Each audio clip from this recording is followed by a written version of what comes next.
Hey guys, Frosty Knives here, and tonight is the long-awaited video. It's going to be my review of the Dark Tower movie, which I did see this weekend on Friday night.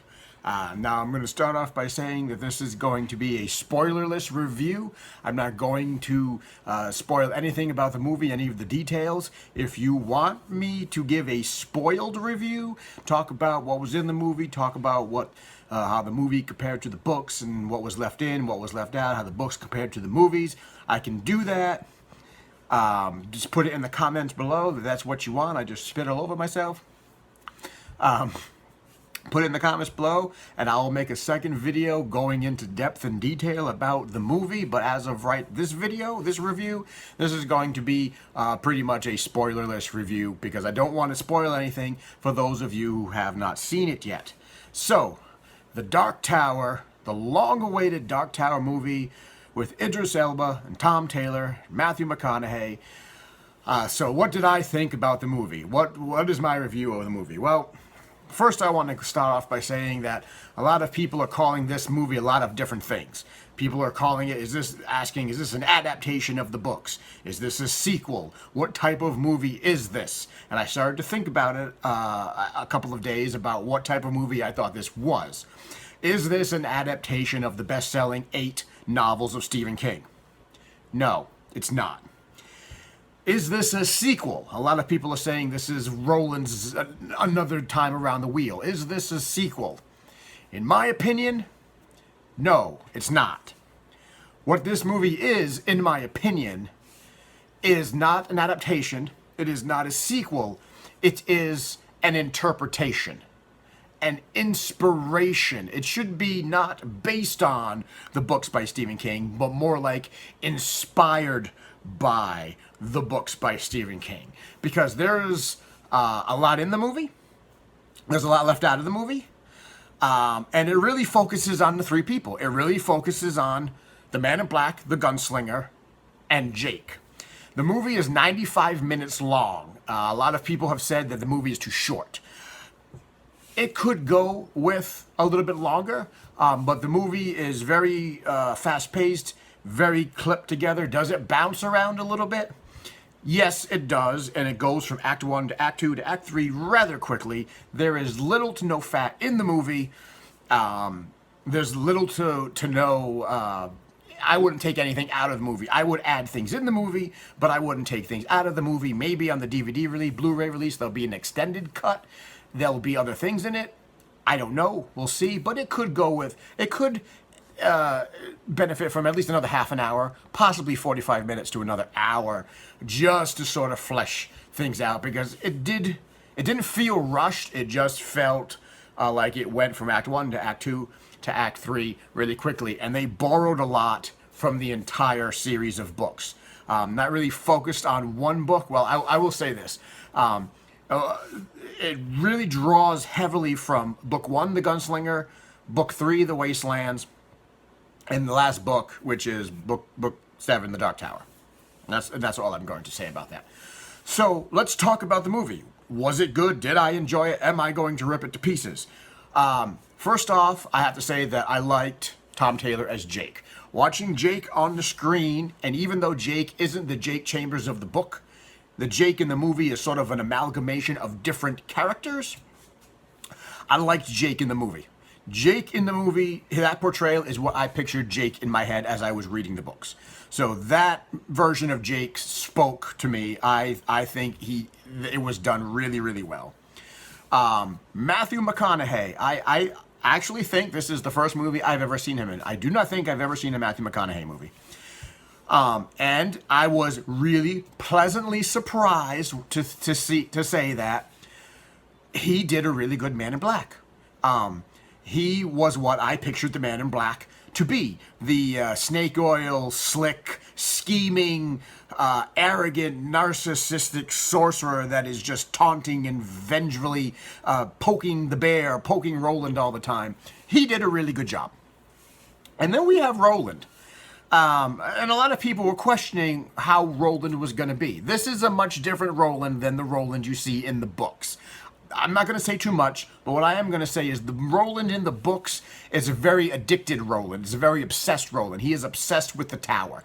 He is going to the tower, and he is going to save the tower at whatever cost. The Roland in the movie,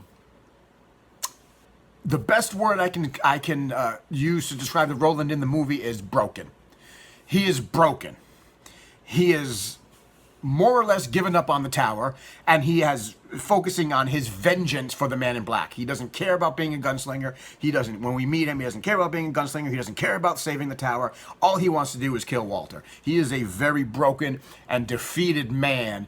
And so having Jake come into his life to remind him what it means to be a gunslinger again, that is the dichotomy in the book, in the movie.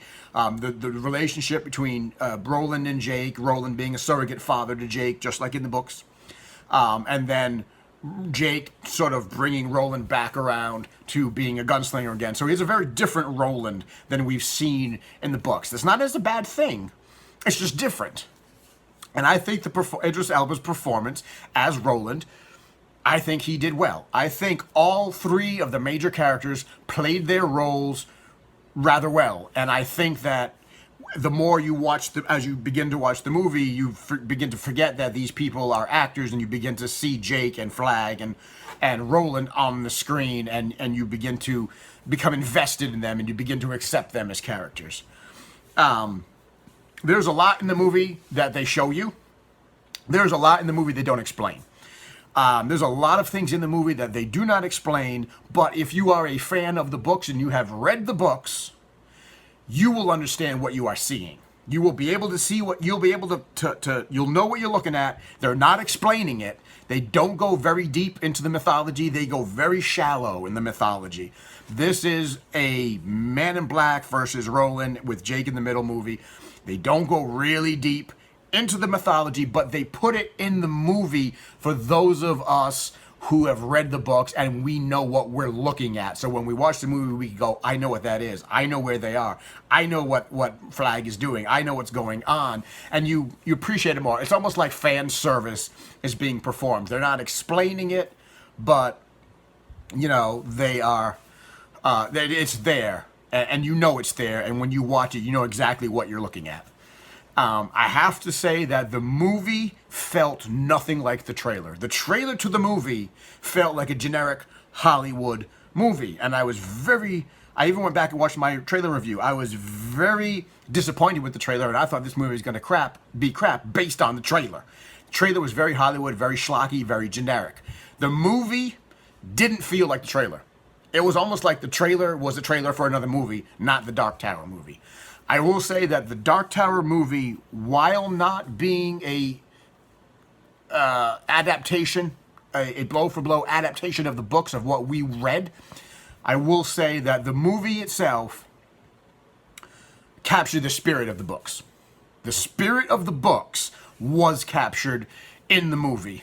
And I rather enjoyed it. I found myself smiling and smirking and kind of getting carried along a little bit. There were things that were different. Like I say, not trying to get into too many spoilers, and there are things that weren't. But what they changed and what they did, you know, it was the spirit of the movie and the spirit of the Man in Black and the spirit of Roland. All of that was captured. I think was captured very well in the movie.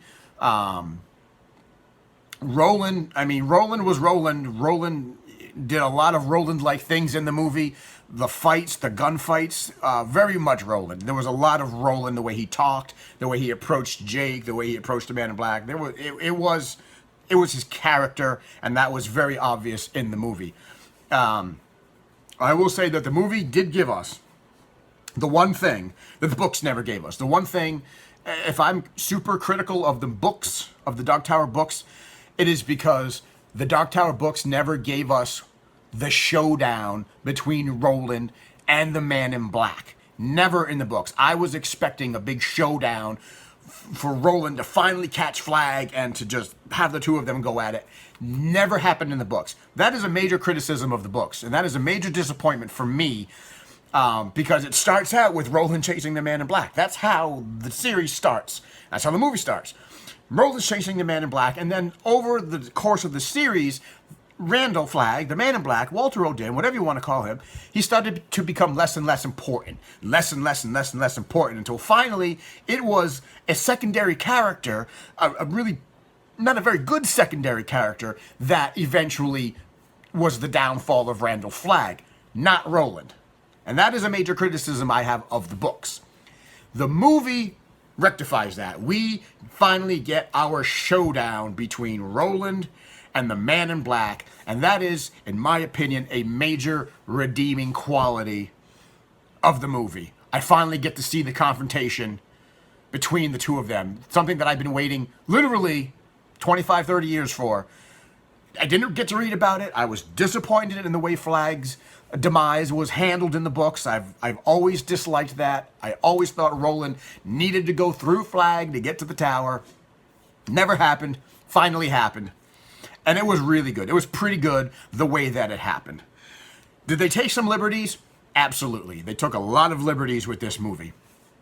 Did they leave things out? You bet your ass they left things out. They left a lot of things out, but it is a lot of books. So where do you go with that? So they did leave a lot of things out.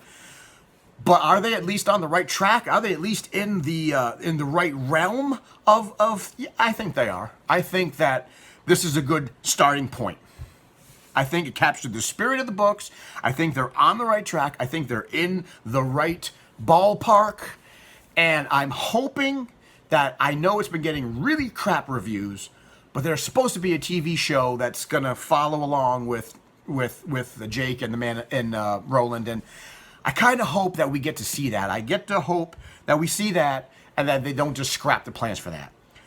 This movie tried its best to tie as many Stephen King books into it as it could, being that The Dark Tower is the hub of all Stephen King books.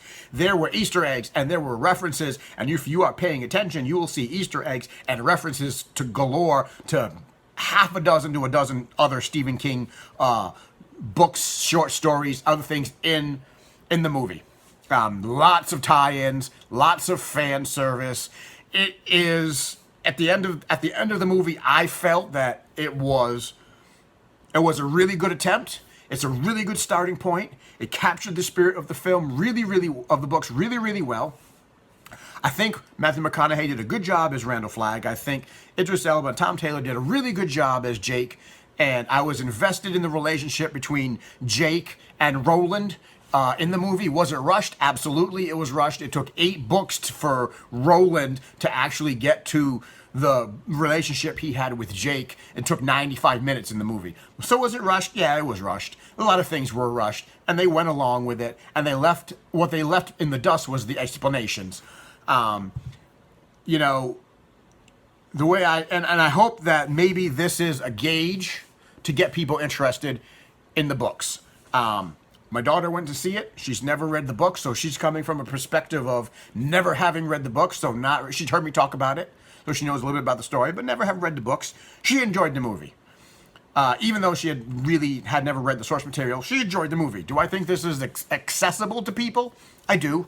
I think this is an accessible movie to people, even if you haven't read the books. And if you have read the books, you're going to smirk and smile a lot, I think, by what you're seeing. But I hope that it will sort of impart people wanting people to read the books. I hope people who see the movie want to read the books, and if nothing else, I hope that sparks it, and that drive will draw people to the books. I hope there's sequels. I hope there's a TV show. I really do. So at the end of the day, I expected to crap on it. I expected to shit on it, much like I crap on every single Michael Bay Transformers movie. Do I hate it? No, I don't have Transformers hate for this movie. It wasn't perfect. Wasn't what I expected, but I didn't really know how they were going to approach the movie, how they were going to attack it. And so they attacked it, I think, maybe in the best way they knew how to attack it, which was to capture the spirit of the film and pick really the triumvirate of Roland, Man in Black, and Jake, and go from there. I think you should give it a try. I think you should go see it. If you don't want to spend the money right now, I would recommend going to see it. I'm definitely going to buy it when it comes out on Blu-ray. It's not something that I just, you know, I'm gonna just wash away. I certainly, you know, I don't have the same level of hate for it that I have for, say, maybe like the It miniseries. I really dislike the It miniseries and the way they did the It miniseries, and I was expecting to dislike this movie the same way I dislike the It miniseries, and I don't. I don't think it's perfect. I think there's a lot left out. I think it could be expanded on. I think this is the entry point to a much bigger world. I hope they go with it. I don't know if they will. But at the end of the day, I enjoyed the movie. It wasn't crap. It wasn't dog turds. And that surprised me because I went in scrubbing my head of all expectations and I came out pleasantly surprised. And I like when that happens. So I'm going to give it, out of 5 stars, let's give it 3.5. It could have been longer. It wouldn't have hurt it if it had been longer, half an hour, 45 minutes longer. Take it a little slower, a little more explanations of what people were seeing might have been helpful. But at the end of the day, it was an enjoyable movie. It's an enjoyable movie that crossed many genres, just like the books cross many genres.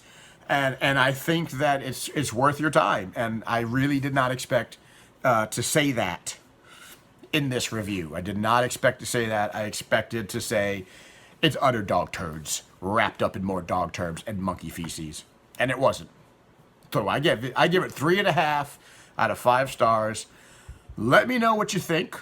Let me know if you've seen it. Let me know if you want another more in-depth, spoiler-filled video. We can talk about the movie and unravel it, and we can really get in-depth and really spoil it and talk about what it was with the books and the movie and the how the books compared to the movies and what was left in and what was left out. But at the end of the day, there's my review. So I know it's rather long-winded, but well, you know me, I am rather long-winded. Hope you guys liked the video. Share it, give it a thumbs up. Let me know what you thought of the review. Let me know what you thought of the movie. Let me know what your thoughts are. Let's have a dialogue about that. Thanks for watching, and as always, I will see you in the next video.